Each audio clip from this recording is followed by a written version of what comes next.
Listen, man, hit my line, bro. Let me show you. I got the fit and everything prepared. You ready? You ready? Here. Let's go, my boy. Come on. Let's go. Yeah, Come on, my boy. Come on. Let's go. Hey guys, what's up? Techie Cat. Do you really just hate copycats these days? Hello guys, Cat here, and today we're going to be interviewing some pretty popular people. It's going to be styled in an Anthony Padilla way. Make sure to go watch his channel. All the Rectubers will be linked down in the description, so you can go subscribe to them yourself. Shut up. Now, as I was saying, both of my friends, Domnair and To Clarify, will be helping me in this video. Huge shout out to them. Go subscribe to them in the description below. Yeah, let's go. When and why did you start Rectubing? Let's see. So I started doing Rectubing at this point almost a year ago, summer of last year. And then as for the why, honestly, I feel like, you know, I'm pretty good at Rec Room. It's something I'd tried to do in the past, starting a YouTube channel, and I just sort of thought, well, you know, why not try it? And so, you know, I put in the time, you know, learned, and I'm here today, so. I started back, I think it was in September, maybe late August last year, and I started because I like money, like a lot. I really like money, and I thought, hey, like, yeah, exactly, Rec Room is like a really good, like, game for starting off in YouTube, because when you start off in YouTube, you want a smallish game with pretty loyal, like, viewers, and also a game where you don't have to make good quality content, because, trust me, it is not as competitive as it seems when you start off. So I was just like, hey, Rec Room, and the rest is history, and now I'm now a Rec Room YouTuber, somehow. I just kind of did. I mean, I kind of always wanted to be like a YouTuber, so I just was like, you know what? Rec Room may be the place, so make a few videos. If I like it, let's keep on going. So I did, yeah. Do you like making videos for your fans? It really depends, because I go through, like, different waves of motivation. Sometimes I don't want to make videos at all, but I'll force myself to, because, again, I like money. But sometimes I'll really want to make a video, and I'll come across a video idea that I'm really passionate about, and I'll love it. I'll love every second of making the video, and sometimes I, like, dislike even uploading it, because I'm excited to see what people think, but I'm like, yeah, but now I have to stop working on this, and I'll have to make something that I'm not as passionate about.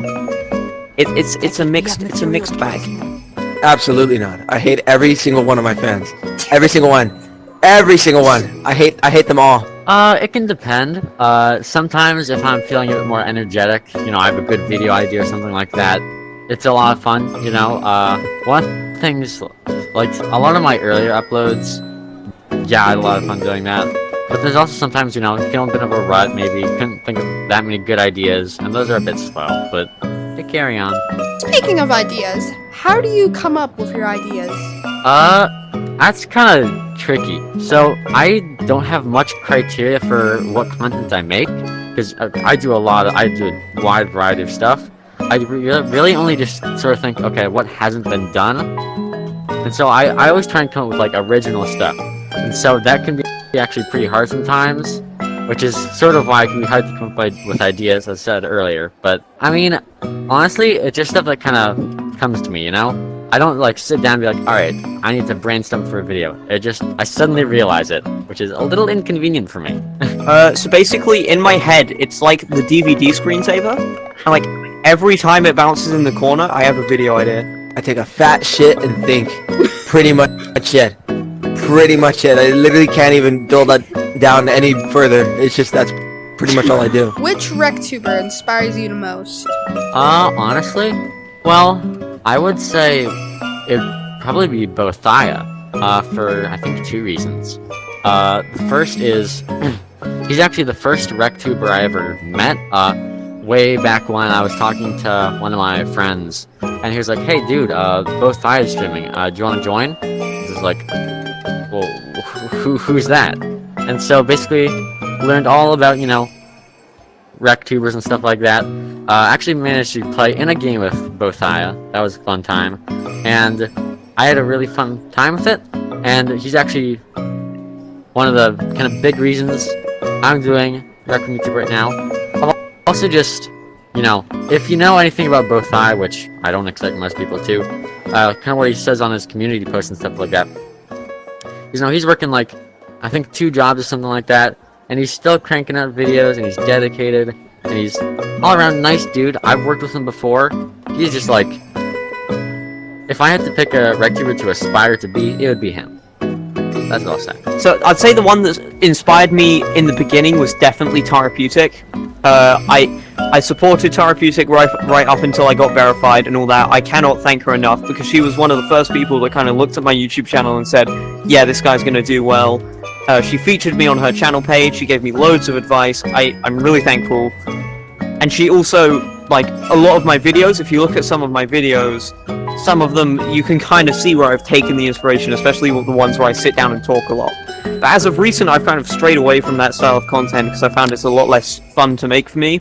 I've kind of taken inspiration from Righteous and Slat, who make, like, more in-game stuff, and I've really enjoyed making more comedic things. I find that so much more fun than just sitting in front of a camera and talking like I'm doing now. Cool. For the longest time, it was Maven VR, but recently, I've been kind of looking at Therapeutic a lot. Yeah, I gotta say Therapeutic. If you had advice for a new Rectuber, what would you say? Okay, I want you to have a look at yourself and think, am I special? Am I different? And if the answer is yes, give up. I'm kidding, that's not my advice. It's kind of my advice. What you need to look at is you don't want to look at your content and think, okay, I'm different, I'm special, people should watch my content. You need to kind of find what makes your content watchable, find what you want people to get out of it. Why should I, the viewer, click on your video? Work that out, that's what makes your content special, do that. Don't just upload videos and think, I'm special so people should watch me. That's how people just end up posting like paintball videos and getting no views. That's the trap you want to avoid. Also, watch actual like advice YouTube channels. Don't just listen to me, because advice YouTube channels are so much better. Honestly, like Alpha Gaming, vidIQ, Nick Nimmin, so much better. Just like after this video, go watch one of their videos. One of the big things I see when looking at a lot of kind of channels is that you need to sort of look at what you're doing, and then you need to realize how you can change it for the better. Because what I'll see often, you know, sometimes we'll look at some other people and be like, hey, people need to check out my channel. And what I'll see is like the same stuff, you know, they don't change, you know, they don't improve on like maybe editing quality or anything like that, or thumbnail quality. And so I feel like a large part of where I am now is because every time I upload a video, I tried to look at it and say, okay, here's how I can improve, and I did that. So I think if you do that, pretty much anyone can make it to where I am now. When you created a channel, what type of fan base did you want